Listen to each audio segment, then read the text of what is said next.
Hello and welcome to the Seaweed Sofa, where we sit down with some of the most interesting participants at the World Water Week to learn more about the array of water-related issues being discussed this week in Stockholm. My name is Eric Paglia, host of the Seaweed Sofa, and this session is convened by the Regional Environmental Center. We're going to be discussing the Water Growth Stability Initiative, which is a framework for the creation of a knowledge-based platform, a dynamic network of water experts, and an e-learning tool for capacity building and the dissemination of lessons learned. It was launched by the Regional Environmental Center in April of this year within the project Sustainable Use of Transboundary Water Resources and Water Security Management in the MENA region, also known as WaterSUM. And joining me here today, we have a very distinguished high-level panel. We're going to be getting to one at a time here, starting with His Excellency, Mr. Mohammed Khalil, the Minister of Water Resources and Irrigation of the Arab Republic of Egypt. We have Mr. Rida Gabouche, the General Director of Rural Engineering and Water Management at the Ministry of Agriculture, Water Resources and Fisheries of the Republic of Tunisia. We have Mr. Ali Subah, the Secretary General Assistant for Strategic Planning at the Ministry of Water and Irrigation of the Kingdom of Jordan. We have Ms. Marta Bonifert, the Executive Director of the Regional Environmental Center, and Dr. Anders Jägerskog of SIDA and also Counselor on Regional Development Cooperation and Water Resources at the Embassy of Sweden in Amman, Jordan. Welcome to you all. Very nice to have you here on the very crowded Seaweed Sofa this afternoon. So perhaps I could start with you, Your Excellency. If the WGS initiative is able to strengthen and expand in the years to come, what positive effects could it have on the MENA region? Yeah, if we talk about the challenges in the MENA region is the driest in the world. Most of the water is transboundary water, originates outside the region. The region will suffer from climate change. The region the biggest importer of desalination plants and technology. The region spends a lot of money on having energy to desalinate. The region lacks governance, institutional setup. So the challenges are many. So if we talk about how can these challenges be accommodated through some sort of networking among the regional countries, dividing the experience or sharing the experience among different sectors, not to replicate whatever effort is done. If we are to do some development in the region, we have to consider relative strengths in every country. I think this could be a major contribution in the integration or cooperation within the region. And Mr. Gabouche, would you say that water means growth and stability for the MENA region? Yes, just to remind that the different countries of the MENA region have some common characteristics. The countries lives with less than 500 cubic meter inhabitant per year. So it is the limit of water scarcity. For example, for Jordan, the inhabitants live with less than 90 cubic meters inhabitant per year. For Tunisia, it is 460 cubic meters per inhabitant per year. The water scarcity impact negatively the development above all in rural areas, such drinking water supply, limitation of access to drink water supply and sanitation, the lack of development with all the problem of employment and so on. This is complicated the problem. It is complicated the problem of growth and employment of increase, retention, and the employment, the migration from rural areas to urban areas, and maybe abroad. I can give you the example of Tunisian revolution started in January 2011. It started in Sidi Bouzid. It is interior governorate. Because of the lack of employment and because the lack of development. Besides the water scarcity, MENA region or MENA countries had to face many other challenges. These challenges can summarize as follows: the climate change and the alternance of drought and flood periods, the increase of water demand growth for different sectors, agriculture sector, industrial, touristic, and so on, transboundary water resources management and conflicts between countries, conflicts and wars and their impact on neighbors countries, the overexploitation of water resources table, water pollution and quality degradation. In response to this challenge, MENA countries continue their effort to mobilize water resources by constructing big dams and small dams, and move from offer strategy management to demand strategy management based on establishment of water saving strategy to save more and more water for other needs, such as drinking water for poor areas, by giving subsidies to water saving system, for example. Improvement of the network efficiency, because the lack of water is so high and can reach some rate of 30, 40, 50%, depending of the systems. Adopting a suitable water pricing system to cover the cost. Integration of non-conventional water, such as reuse of wastewater after treatment and desalination, as discussed by Person Excellency. Improvement of water governance with involvement of all the stakeholders. Development of regulation to protect the water resources against pollution and overexploitation.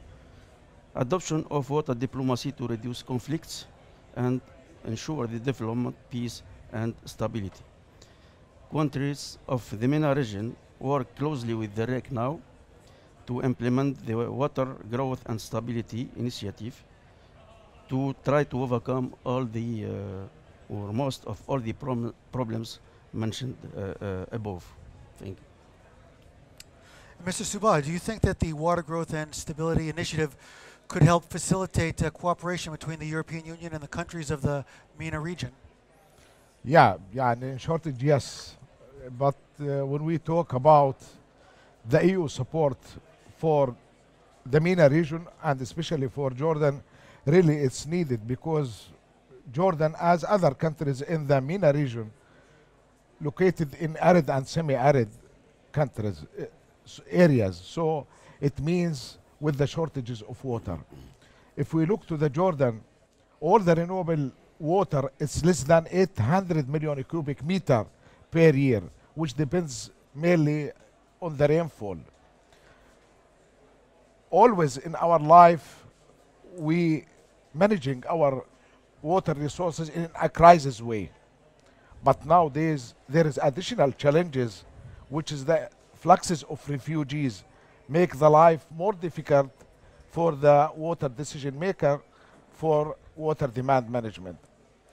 So now we have additional crises on top the all the crises that by nature we have it, that we should supply additional 1.4 million Syrian refugees.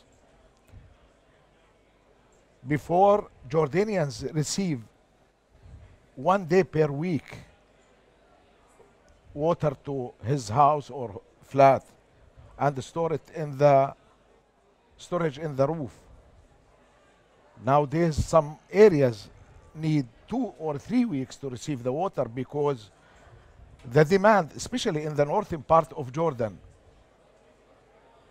increased 40% than before.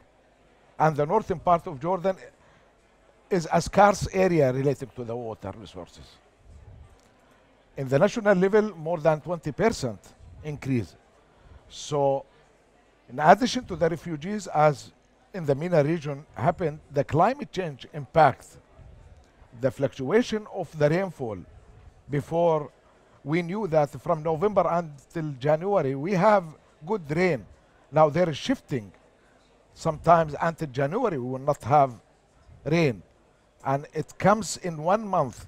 So the benefit from that, not when it distributed in months. So the rain-fed now killed almost all the agricultural activities need additional irrigation in the time where never we thought the irrigation will happen. So there is additional pressure on the water resources. Our water resources, the renewable one, now it's over abstracted. So when we look to any new water resource, we go to the expensive resource, which is desalination, and the sea more than 350 kilometers far away from the urban areas. So desalinate it and transfer it, it means the cost of each cubic meter will be difficult to be revenue from the consumers. So subsidy from the government will be. Additional resource, deep aquifer. We now start to drill 1,000 meter to have water. The water table more than 500 meters. So the energy needed for abstract this water is a huge. And we have a big problem relating to the energy because we import 96% from our energy from outside. So it's make additional debt on the water authority. Nowadays the debt more than 1.5 billion GD, which is around more than $2 billion because of the energy and new expensive projects. So what we are looking from EU, from donors, to support Jordan to deal with the refugees crisis, because when we receive the refugees in Jordan, we save all the world from troubles. And Jordan, with limited resources, will not be able to continue with these services. So we would like to thank EU for their support for this type of RIC projects, for example, because they come and see the situation very closely by their eyes. They train the people how to behave with these shortages of water, how to participate in decision making. But it's not enough without additional support from all the world if they want to be Jordan as a stable country. And Ms. Bonifert, through implementing the WaterSUM project and launching the WGS initiative, the Regional Environmental Center has now initiated its activities in the MENA region. How important is that for your organization as well as for the MENA region itself? Thank you very much for this opportunity to be here among you today and to really listen to all the issues that came up during our discussions for the whole MENA Focus Day. I would like to say that our organization was set up 26 years ago to build partnerships in Southeast Europe, Central and Eastern Europe. And now we are transferring lessons learned to the Eastern Partnership countries and the Southern Partnership countries. As much as water and energy are concerned, they're all having an impact on our society, both nationally as well as regionally.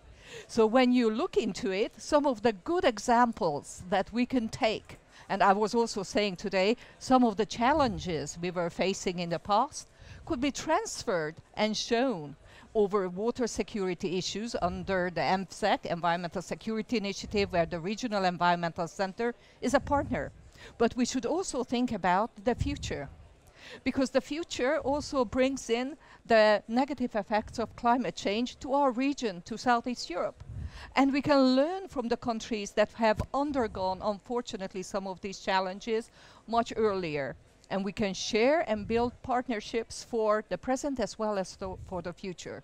So issues where we can share through platforms, partnership platforms, initiatives, and also good practices are essentials. So I do believe this initiative that was launched in Saint-André at the head office of the Regional Environmental Center is a pillar of future opportunities where we can work together on water, on climate-related issues, energy, food, all the challenges that we all face globally in an interconnected world. So I do believe that education and sharing and networking and also building positive examples for the future, all these what our partners were talking about, and our major supporter on this initiative, CEDA, is taking forward. I think this is a very good way forward, and I do hope that there will be others where we will be able to build strong partnerships in the MENA region and much beyond. And Dr. Jägersku, perhaps you could comment on that, on how the WGS initiative fits within Swedish and CETA priorities in the MENA region. Absolutely. Thank you very much. I'll be happy to comment on that. First, I'd like to state that we're very happy to see this initiative coming out of one of the projects that Sweden has been supported, the WaterSUMs, that all the guests here in the sofa are actively engaged in, for which we are very thankful for.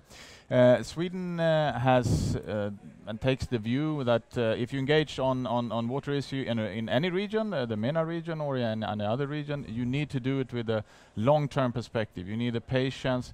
You need to look at what's happening in the region as processes rather than projects. So we see the different types of activities that is coming from this project, this support, together with what others are doing and what Sweden is also supporting, as something that together will in the long term contribute to hopefully improved water security, of course, but also in the best of worlds also to increased peace and security.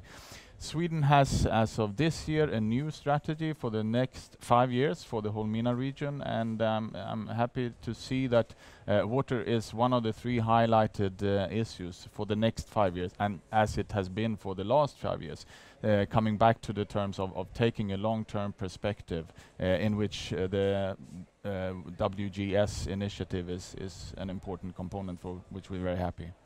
And the initiative has several very ambitious objectives. Do you feel that these are realistic or not?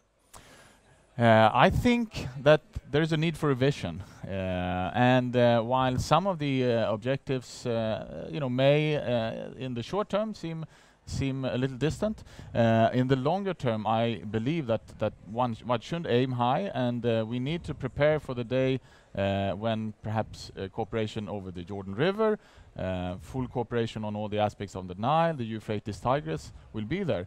We're not going to see this full multilateral cooperation happening tomorrow because of all the challenges the region is facing. But through these initiatives and through other initiatives, I think we're building a platform for the day when the situation is more ripe, if you put it that way, for improved and better cooperation to happen. And in the meantime, we are actually, and the project is contributing to preparing for the cooperation to be improved. Just one final question that I'll put out to all or any of you that'd like to comment. Considering we have such a distinguished panel of high-level officials and experts here on the Siwi Sofa, I'd like to hear your thoughts on water growth, stability, and sustainability in the MENA region. What do you feel are the key challenges in the years ahead? I think Your Excellency? I think population growth is a key challenge when you talk about water demand, because as far as you have increasing population rates, this will put a lot of pressure on water demand, and as well as when you have higher standard of living with development, the demand of water and the consumption will increase. This will put a lot of pressure on water demand. Let me return back a little bit to Egypt's situation.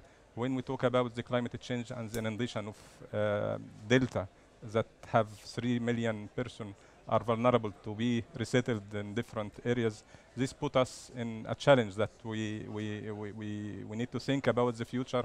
How can we resettle this group of people, as well as deal with the population increase that is expected to increase in the next 2 decades with about 40 million.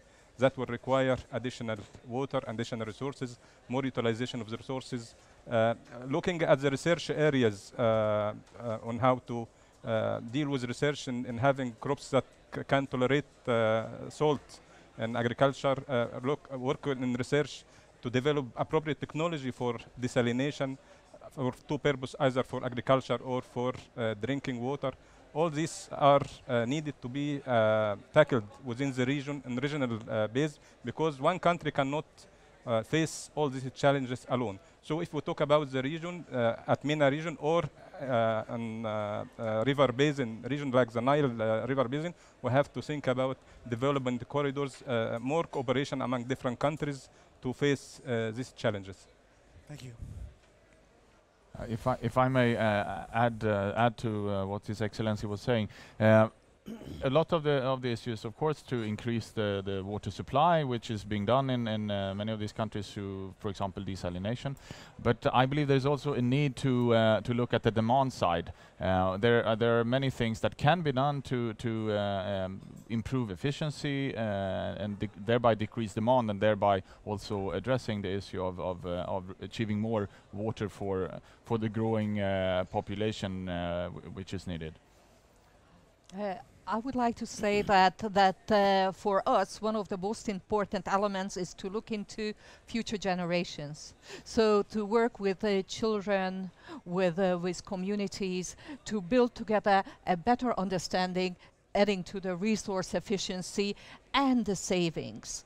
And I think that if we start to appreciate of the resources we have, and if you would start to act together from early age, that will bring a very good way forward for every one of us. And that's why we are also focusing very much on the SDGs, the Sustainable Development Goals, because besides emphasizing on partnerships and water, we are also emphasizing very much the need of getting everybody involved, all the citizens, all the communities, and work together. Yeah, I agree totally with my colleagues here. Relating to the water efficiency, I think all the countries should take actions. And we now in Jordan, for example, we prepared a water demand policy which take all the actions needed to be applied, plus the awareness campaigns from schools up to the communities, because we think that any cubic meter can be saved.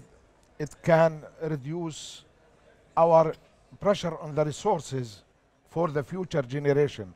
And at Jordan, now selected as monitoring country for the SDG 6, now we have a lot of things to do with the UN agencies to put the right definitions, because unfortunately for SDG 6, each country has different definitions about when they put the indicators or targets. So now we are working on it with the UNESCO in Habitat and other agencies, and we will have the last meeting on Netherlands soon to see or to put the right definition, or each country to put the definition that they understand it, because after that we can compare apple with apple, not apple with orange. So, and I want to say something here, that transboundary water, as His Excellency said, is the main issue in the future. If we don't make a good management for the transboundary, we will face all of us problems. Because Jordan, for example, have more than 40% of its resources come from outside. And you are in unstable region.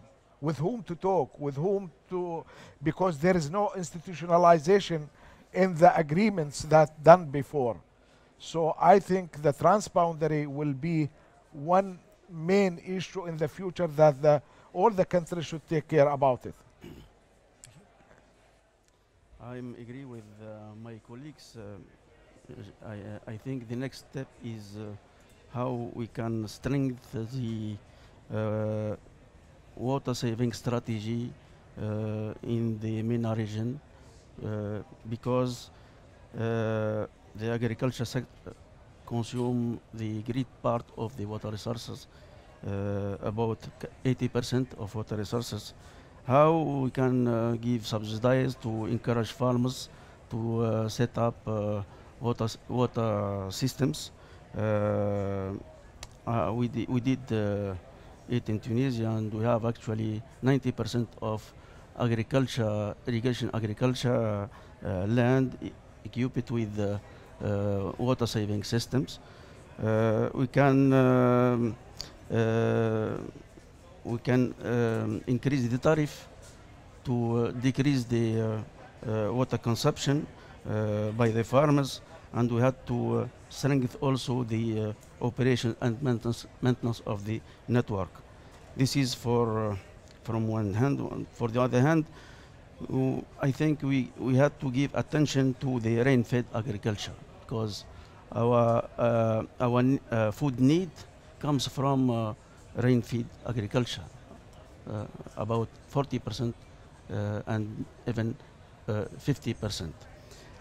And in this sector, we have many new technology to improve the rain-fed agriculture, and there is a complementary between rain-fed agriculture and irrigation sector. I think giving attention to rain-fed agriculture, we can decrease the tension on irrigation system and satisfy the need of food for the country. Thank you. Well, that brings to a conclusion a very interesting, fascinating session of the CWSOF here. I'd like to thank you, ladies and gentlemen, Your Excellency, for participating in this session, and I wish you best of luck in implementing the WGS initiative in your home countries and in the MENA region, and dealing with all the water challenges you're facing.